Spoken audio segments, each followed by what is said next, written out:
मित्रों, अधिकतर जनमानस यही जानते हैं कि महाशिवरात्रि भगवान शिव और माता पार्वती के विवाह के उपलक्ष्य में मनाया जाता है।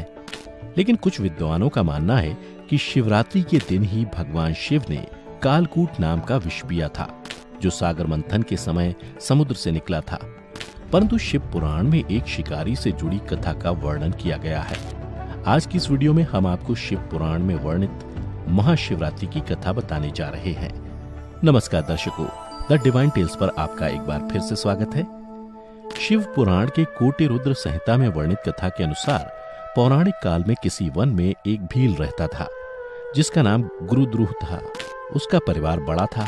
वह बलवान और क्रूर स्वभाव का होने के साथ ही क्रूरतापूर्ण कर्म भी किया करता था। वह प्रतिदिन वन में जाकर हिरण और अन्य जानवरों को मारता और वहीं रहकर नाना प्रकार की चोरियां करता था। उसने बचपन से ही कभी कोई शुभ कर्म नहीं किया था। इस प्रकार वन में रहते हुए उस दुरात्मा भील का बहुत समय बीत गया। तदनंतर एक दिन बड़ी सुंदर एवं शुभ कारक शिवरात्रि आई, किंतु वह दुरात्मा घने जंगल में निवास करने वाला था, इसलिए उस व्रत के बारे में वह नहीं जानता था। उसी दिन उस भील के माता पिता और पत्नी भूख से व्याकुल होकर उससे खाने की मांग करने लगे। उनके बार बार याचना करने पर वह भील तुरंत धनुष लेकर वन की ओर चल दिया और हिरणों के शिकार के लिए सारे वन में घूमने लगा। देवयोग से उसे उस दिन कुछ भी नहीं मिला और सूर्यास्त हो गया। इससे उसको बड़ा दुख हुआ और वह सोचने लगा कि अब मैं क्या करूं, कहां जाऊं। आज तो कुछ नहीं मिला। घर में जो बच्चे हैं उनका तथा माता पिता का क्या होगा, जो मेरी पत्नी है उसकी भी क्या दशा होगी। अतः मुझे कुछ लेकर ही घर जाना चाहिए। ऐसा सोचकर वह व्याध यानी शिकारी एक जलाशय के समीप पहुंचा और वहां पानी में उतरने का घाट था। वहां जाकर खड़ा हो गया और मन ही मन यह विचार करने लगा कि यहाँ कोई ना कोई जीव पानी के लिए अवश्य आएगा। उसी को मारकर उसे साथ लेकर प्रसन्नतापूर्वक घर को जाऊंगा। ऐसा निश्चय करके वह व्याघ्र एक बेल के पेड़ पर चढ़ गया और वहीं जल साथ लेकर बैठ गया। उसके मन में केवल यही चिंता थी कि कब कोई जीव आएगा और कब मैं उसे मारूंगा। इसी प्रतीक्षा में भूख प्यास से पीड़ित वह वहां बैठा रहा। इस तरह काफी रात हो गई और जब रात का पहला प्रहर आरंभ हुआ तो एक प्यासी हिरणी वहां आई, जिसे देखकर उस व्याध को बड़ा हर्ष हुआ और उसने तुरंत ही उसे मारने के लिए अपने धनुष पर एक बाण का संधान लिया। ऐसा करते हुए उसके हाथ के धक्के से थोड़ा सा जल और बिल्व पत्र नीचे गिर पड़े। उस पेड़ के नीचे शिवलिंग था, जिसके बारे में वह व्याध नहीं जानता था। इस तरह उस जल और बिल्व पत्र से शिव की प्रथम प्रहर की पूजा संपन्न हो गई। उस पूजा के महात्म्य से उस व्याघ्र का बहुत सा पाप तत्काल नष्ट हो गया। उधर वहां होने वाली खड़खड़ाहट की आवाज को सुनकर हिरणी ने भय से ऊपर की ओर देखा। व्याध को देखते ही वह व्याकुल हो गई और बोली, व्याध, तुम क्या करना चाहते हो? मेरे सामने सच सच बताओ।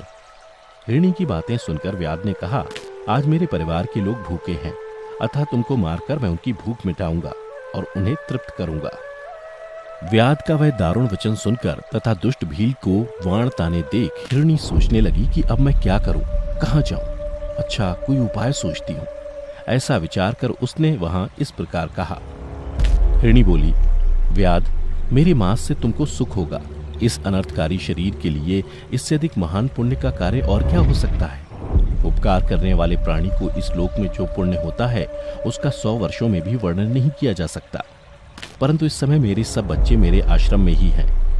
मैं उन्हें अपनी बहन को अथवा स्वामी को सौंपकर लौटाऊंगी। व्याध, तुम मेरी इस बात को मिथ्या न समझो। मैं फिर तुम्हारे पास लौट आऊंगी, क्योंकि सत्य से ही धरती टिकी हुई है, सत्य से ही समुद्र अपनी मर्यादा में स्थित है और सत्य से ही निर्झरों से जल की धाराएं गिरती रहती हैं।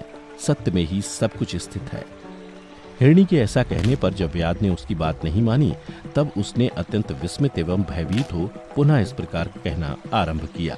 हिरणी बोली, व्याध, सुनो, मैं तुम्हारे सामने ऐसी शपथ खाती हूँ जिससे पर जाने पर मैं अवश्य तुम्हारे पास लौट आऊंगी। ब्राह्मण यदि वेद बेचे और तीनों काल संध्या वंदन ना करे तो उसे जो पाप लगता है, पति की आज्ञा का उल्लंघन करके स्वेच्छा अनुसार कार्य करने वाली स्त्रियों को जिस पाप की प्राप्ति होती है, किए हुए उपकार को ना मानने वाले, भगवान शंकर से विमुख रहने वाले तथा विश्वासघात और छल करने वाले लोगों को जो पाप लगता है, उसी पाप से मैं भी लिप्त हो जाऊं, यदि लौट कर ना आऊं। इस तरह अनेक शपथ खाकर जब हिरणी चुपचाप खड़ी हो गई, तब उस व्याध ने उस पर विश्वास करके कहा, अच्छा, अब तुम अपने घर को जाओ। जब वह हिरणी बड़े हर्ष के साथ पानी पीकर अपने आश्रम मंडल में गई, इतने में ही रात का वह पहला प्रहर व्याध के जागते जागते ही बीत गया। तब उस हिरणी की बहन दूसरी हिरणी, जिसका पहली ने स्मरण किया था, उसी की राह देखती हुई जल पीने के लिए वहां आ गई। उसे देखकर भील ने स्वयं बाण को तरकश से खींचा। ऐसा करते समय पुनः पहले की भांति भगवान शिव के ऊपर जल और बिलपत्र गिरे। उसके द्वारा महात्मा शंभू की दूसरे प्रहर की पूजा संपन्न हो गई। यद्यपि वह प्रसंगवश ही हुई थी, तो भी व्याध के लिए सुखदायिनी हो गई। हिरणी ने उसे बाण खींचते देख पूछा, वनेचर, यह क्या करते हो? व्याध ने पूर्ववत उत्तर दिया, मैं अपने भूखे कुटुंब को तृप्त करने के लिए तुझे मारूंगा। यह सुनकर वह हिरणी बोली, व्याध, मेरी बात सुनो। मैं धनी हूँ, मेरा देह धारण सफल हो गया, क्योंकि इस अनित्य शरीर के द्वारा उपकार होगा, परंतु मेरे छोटे छोटे बच्चे घर में हैं। अतः मैं एक बार जाकर उन्हें अपने स्वामी को सौंप दूं, फिर तुम्हारे पास लौट आऊंगी। हिरणी की बात सुनकर व्याध बोले, मुझे तुम्हारी बात पर विश्वास नहीं है, मैं तुम्हें मारूंगा, इसमें संशय नहीं है। व्याध की बातें सुनकर हिरणी भगवान विष्णु की शपथ खाती हुई बोली, व्याध, जो कुछ मैं कहती हूँ उसे सुनो। यदि मैं लौट कर ना आऊं तो अपना सारा पुण्य हार जाऊं, क्योंकि जो वचन देकर उससे पलट जाता है वह अपने पुण्य को हार जाता है। जो पुरुष अपनी विवाहिता स्त्री को त्याग कर दूसरी के पास जाता है, वैदिक धर्म का उल्लंघन करके कपोल कल्पित धर्म पर चलता है, भगवान विष्णु का भक्त होकर शिव की निंदा करता है, माता पिता की निधन तिथि को श्राद्ध आदि न करके उसे सूना बिता देता है, तथा मन में संताप का अनुभव करके अपने दिए हुए वचन को पूरा करता है, ऐसे लोगों को जो पाप लगता है वही मुझे भी लगे, यदि मैं लौट कर ना आऊं। हिरणी के ऐसा कहने पर व्याध ने कहा, जाओ। उसके बाद हिरणी जल पीकर हर्षपूर्वक अपने आश्रम को गई।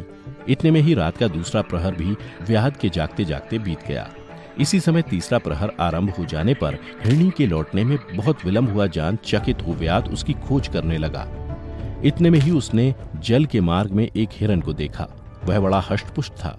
उसे देखकर व्याध को बड़ा हर्ष हुआ और वह धनुष पर बाण रखकर उसे मार डालने को उद्यत हुआ। ऐसा करते समय उसके प्रारब्धवश कुछ जल और बिल्वपत्र शिवलिंग पर गिरे। उससे उसके सौभाग्य से भगवान शिव की तीसरे प्रहर की पूजा भी संपन्न हो गई। इस तरह भगवान ने उस पर अपनी दया दिखाई। पत्तों के गिरने की आवाज सुनकर उस हिरण ने व्याध की ओर देखा और पूछा, क्या करते हो? व्याध ने उत्तर दिया, मैं अपने कुटुंब को भोजन देने के लिए तुम्हारा वध करूंगा। व्याध की बात सुनकर हिरण के मन में बड़ा हर्ष हुआ और तुरंत ही बोले, मैं धन्य हूँ, मेरा हष्टपुष्ट शरीर होना सफल हो गया, क्योंकि मेरे शरीर से आप लोगों की तृप्ति होगी। जिसका शरीर परोपकार के काम में नहीं आता, उसका सब कुछ व्यर्थ चला गया। जो सामर्थ्य रहते हुए भी किसी का उपकार नहीं करता, उसकी वह सामर्थ्य व्यर्थ चली जाती है तथा वह परलोक में नरकगामी होता है।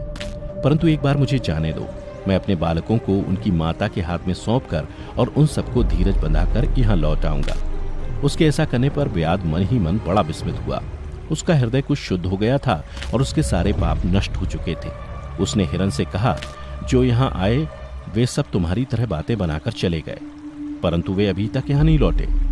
हिरण, तुम भी इस समय संकट में हो, इसलिए झूठ बोलकर चले जाओ, फिर आज मेरा जीवन निर्वाह कैसे होगा? व्याध की बातें सुनकर हिरण बोले, व्याध, मैं जो कुछ कहता हूँ उसे सुनो।